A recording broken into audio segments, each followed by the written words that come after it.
Hello, and welcome to The Staffing Show, the only podcast that delivers tools, tips, and tactics from the staffing and recruiting industry's top executives and thought leaders.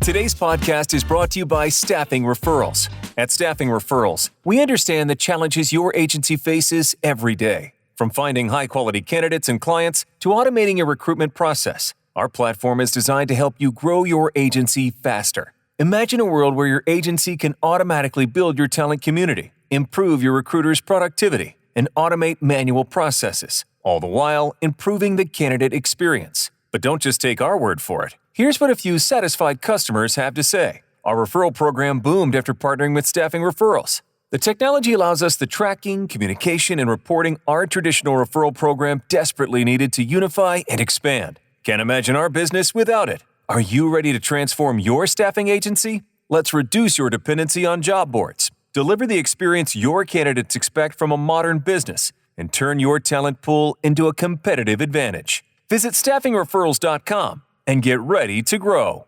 Hello, everyone. Thank you for joining us for another episode of The Staffing Show. Today, I'm super excited to be joined by Olson, who is a social media and influencer marketing manager at Buildertrend.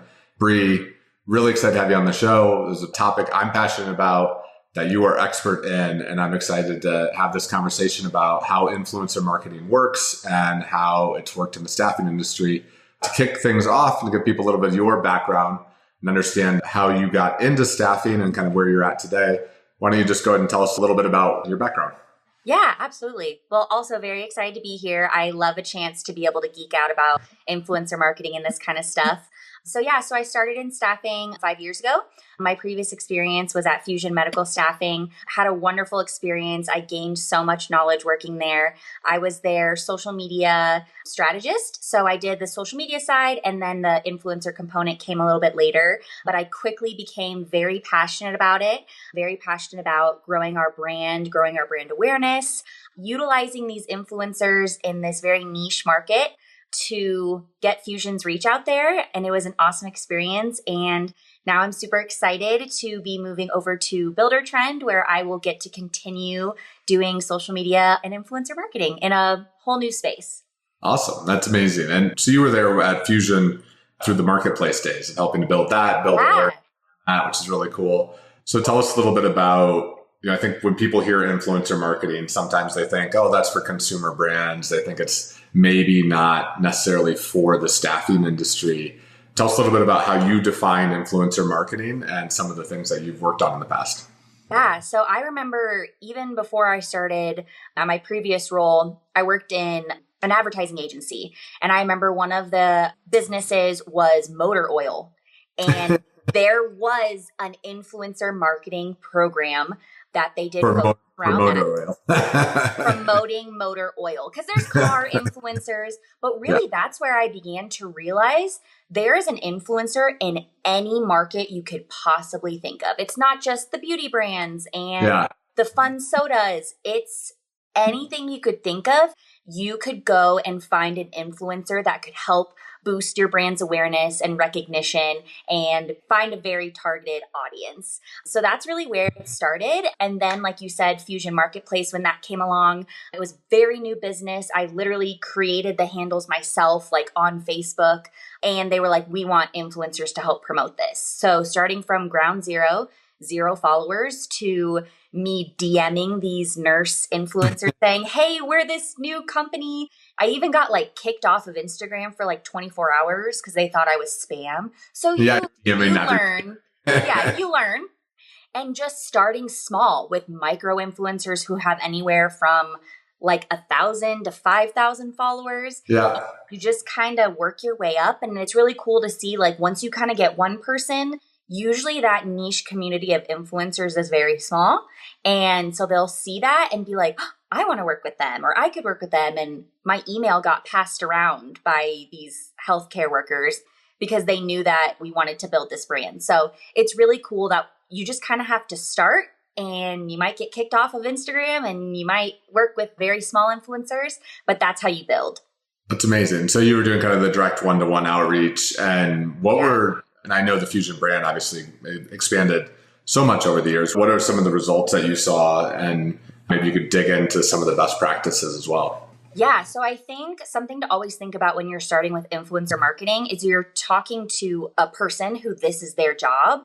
And so you have to remind them that you are a brand reaching out to them, but you're a person that's doing the reaching out. So I always tried to give a very personal aspect, like, hi, my name is Bree. I'm the social media strategist at Fusion, and I saw your content and I love what you stand for, what you do.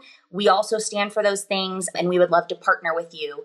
So really tailoring it to each influencer that you're speaking to usually really helps, because sometimes there are just spam or whatever, and the influencer cannot be interested. But if they're like, oh, I'd be working with a person that's behind this and they believe in me, that always helped me like get my foot in the door. So that's definitely a best practice, is to remind them that even though you are representing a brand, you're the person that's behind it. And forming those relationships. When I know you and I had talked previously, and it sounded like you were not only building the personal relationship, but like really focused on making them feel good about what they're doing and making it so that, like, were you doing the one-to-one contracts then? Were you negotiating each individual one on a kind of an individual level from that perspective? Yeah, so that was really fun and really interesting, because every influencer has a different media kit to offer. So some will charge this amount for an Instagram reel. Some will make you bundles. So they'll be like, we'll post 3 Instagram stories, an Instagram reel, and I'll put this link in my bio for this amount of money. And so then that kind of becomes that money dance where you can negotiate. If you as a company have a smaller budget, you can say, we have a smaller budget. What could we get for this amount? And they'll usually work with you on that. So money is something that's always negotiable, and you're offering also as a brand what you have. So whether that's followers or it's brand recognition. So kind of using that too, like, we would love to work with you. We can offer this amount. We could send you this box of swag, or you're also going to be introduced to our audience. So you can find different ways to make it beneficial for both parties. Oh, that's amazing. And do you have any specific stories about influencers that you worked with where you saw amazing results? Any fun stories to tell on that front? Yeah, I would say that one of the biggest wins we had, specifically, obviously, in the healthcare community, was getting Nurse John, who is very influential in this community. He is a huge creator. He creates a lot of humor content that really resonates with healthcare workers, especially when being a healthcare worker is such a hard thing to do. He always found the humor in it. So getting his contact information of his team and being able to negotiate and get content made with him promoting our brand, seeing that live was so awesome, because he has millions of followers. Yeah. And to see thousands of comments of people being like, I didn't even know this was an ad. I'm checking out this brand now. This is hilarious. It was just a great opportunity to promote the Fusion brand as like, we are fun. We loved to work with healthcare travelers and make their experience the best that we could in partnership with Nurse John. It was a huge win. It was definitely one of those things where it was brand awareness. So it was lots of followers that we gained, but those followers can easily turn into leads once you have them.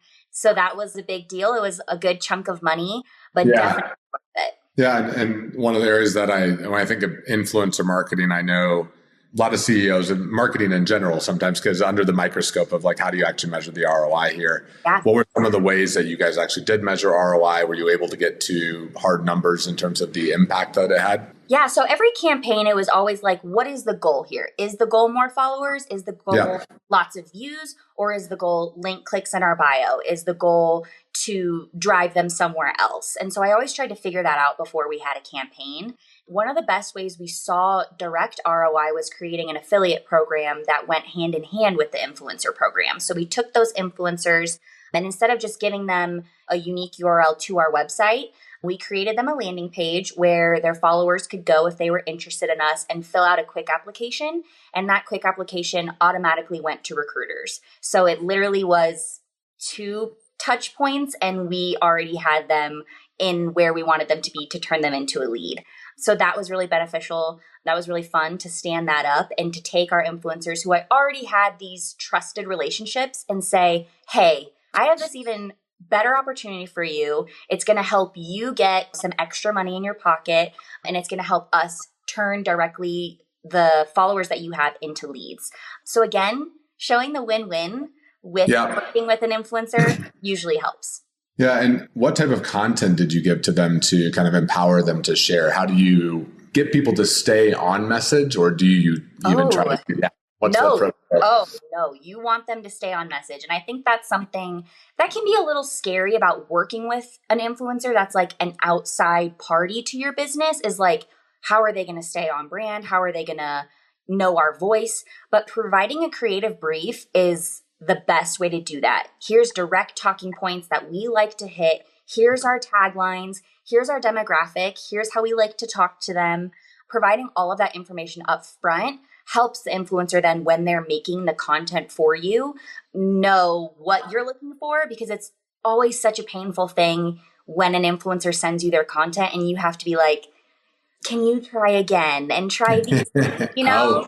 So you actually had, there are times where you have the ability to actually review the content before it go live. Is that always the case, or that depend on who you're working with? Oh, I definitely recommend asking the influencer to provide the content. It could be a couple of days before, it could be a week before, but always review the content before it goes live, get those approvals, maybe have a clause in your contracts that you send them that say like, we get a round of edits, because sometimes maybe they're having an off day and they just don't create the quality of content that you want. So being able to have the power and be like, we would prefer as a brand if you tried again and tried XYZ.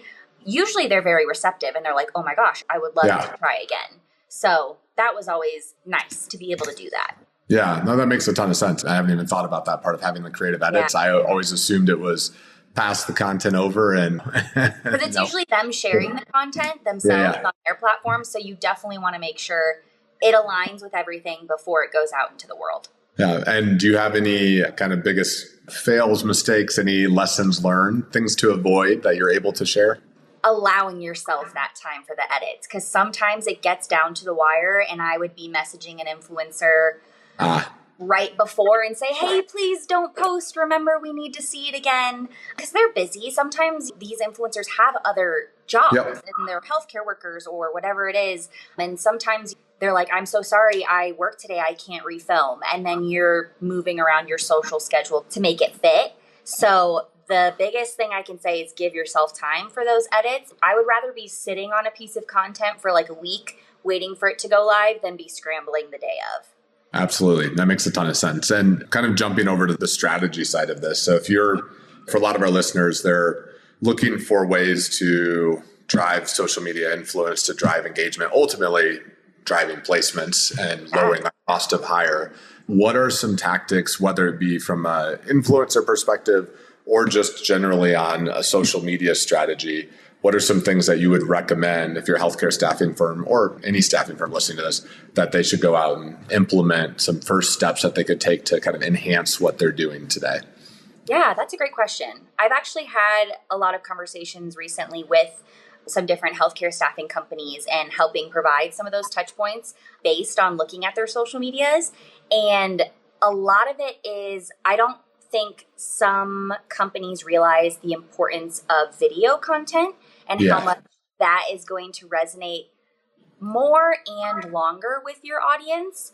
I'm not saying that, graphics are gone and don't post photos anymore, but you will see better results and you'll have more opportunity to reach more people if you do post more video content. It could be 10 seconds, it could be 30 seconds, it could be a minute. But that was one thing that I kind of kept noticing with these staffing companies I was talking with. I just kind of said, start throwing some video in there. Start concepting a little bit. And that's kind of your first stepping stone to working with influencers. Because when you do influencer campaigns, it's never really, anymore at least, them holding up a product in its photo. It's them using the product, or it's them talking about a business. So that's kind of your first stepping stone, is diving into video content a little bit more. Yeah. And was a lot of the influencer content, was it mostly Instagram, TikTok? Did it vary? Did you have bigger wins with different channels? Ooh, that's a really good question. Really depends on the influencer and where you find them. There are some influencers who have, 50,000 followers on TikTok and have 400 followers on Instagram. Like, it's funny. Yeah. So it was more of just like you were looking at both platforms, kind of reviewing You're looking at who do we align with, who do we like their content, who has a ton of followers in this space. Yeah. We're kind of manually going through and identifying them. Yeah, So, I did find myself doing a lot of manual work, Yeah. but that's, I think, where some of the best work happens is when you're just there with them. Trying to do that at scale could be rough. So, Yeah, absolutely. Yeah. What are some of the biggest mistakes that you see agencies make? And I don't think a lot are doing influencer marketing. I think that's going to be an ongoing adoption and trend. I think that the influencer market is supposed to be growing at like 20% annually. And I think it's going to be where the future of marketing lives, I believe, especially in the micro influencer world. But what are some of the mistakes that you're seeing just generally from social media strategies with agencies, things that maybe they're not thinking about, or where you're just like, wow, I can't, they haven't really pieced these things together, and that's maybe not landing or having as big of an impact as it maybe could if they had just tied these elements together. In the conversations I've had recently, I also found a lot of fear of just starting. And I think there's some quote that's like, create it now, make it good later. So just starting with that video content or posting at least 3 times a week, doing those like little things, and it's not going to be great. I remember my early days of even posting on Marketplace. I looked back, a year later and was like, what is that graphic that I made? Or what was that reel I made? But that's how I learned and how I grew and how I made it better. So, even if you don't have a dedicated social person, which is very hard to come by, having someone who has any form of knows the platforms in any way, and have them just start to create things that align with your brand and align with, the people you're trying to staff. You can always make it good later, but being in that space is where healthcare workers are. If you think about it, even if you're going to a new restaurant, you don't really go to the business's website first to see if you want to eat there. You go to their Instagram. So when someone learns about your business, you want them to go to your Instagram and be able to see who you are. That makes a ton of sense. I feel like that is, I've not thought about that, but for restaurants, I go to Yelp, I go to, anything but their website. Yeah, honestly, yes, very much so. You want to see pictures, and then you also want to see what people are saying. So, and that's what you get with, Instagram or TikTok, is you get those photos, videos, and then you get to see comments and see people interacting. Actually, I haven't dug into this, but I think I saw that Instagram was going to be doing something different with making, I think more of it was going to show up in Google search. I don't remember exactly. I read the headlines. I didn't dig deep into it, but I was like, if that's the case, then I think that making sure your brand has a good reputation, good people talking about it, it's going to have a big impact down the road as well. One of the other areas that I know you and I just discussed briefly was the idea of macro influencers versus micro influencers. Maybe you could explain the difference between the two and what are some of the different outcomes that you saw by working with those different types of influencers.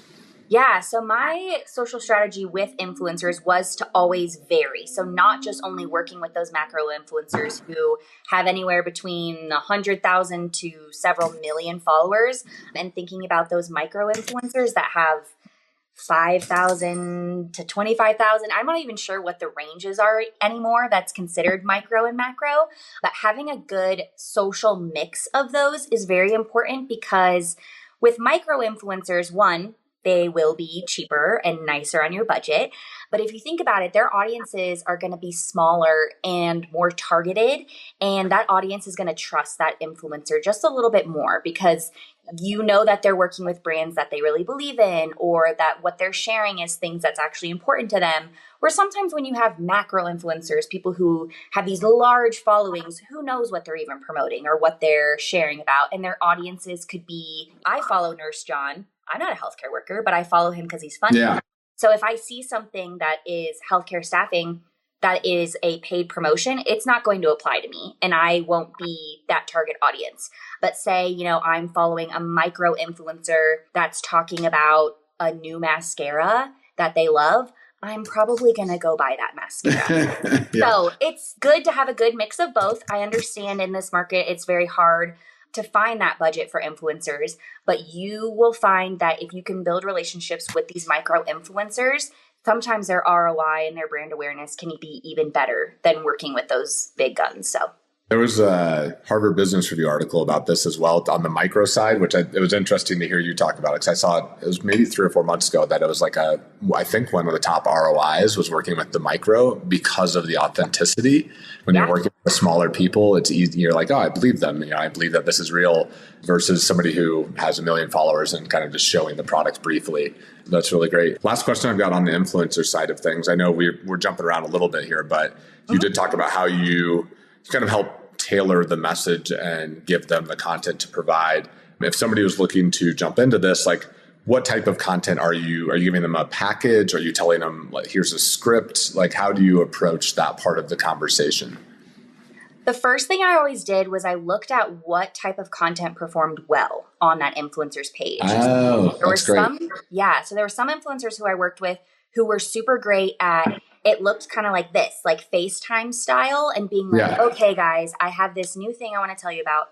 There were some influencers who their thing was to do like the voiceovers of like whatever trending sound was happening. Yeah. And so we would negotiate and I would pay them to do a voice over sound that's silly with, some text on it that applied to Fusion. That's like, amazing. Great.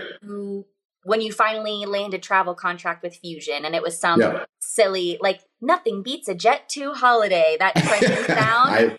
I can't, I've seen that everywhere right now. Exactly. So I would pay an influencer to maybe use that and then put something about when you land that Fusion contract. Yeah.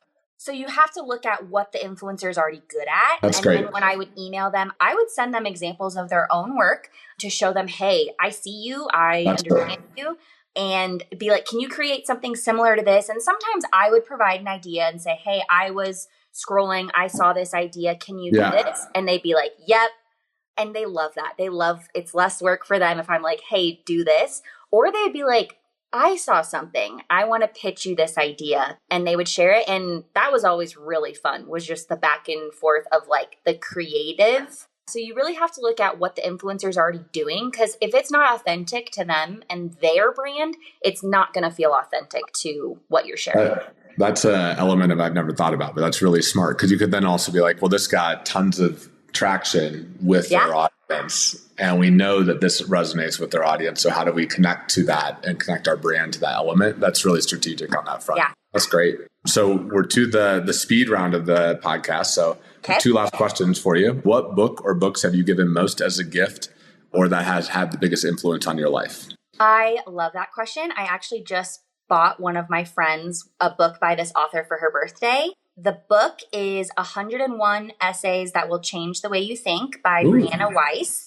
And it's just little essays that you can just kind of read here and there. But my copy is covered in annotations, highlights, and it just kind of really makes you think about life. I found it at a time where I was going through a lot of change. Maybe I should read it now because I'm going through a lot of I'm like, I want to should maybe read it again. I found it at a time where I was going through a lot of change, and it helped me remember to like be present and just be trusting of the path of your life. She's a great author, so I have purchased that a couple of times for my friends' birthdays, and it's just a nice little gift to give. It's not a huge commitment. She's a great writer. It's a great book.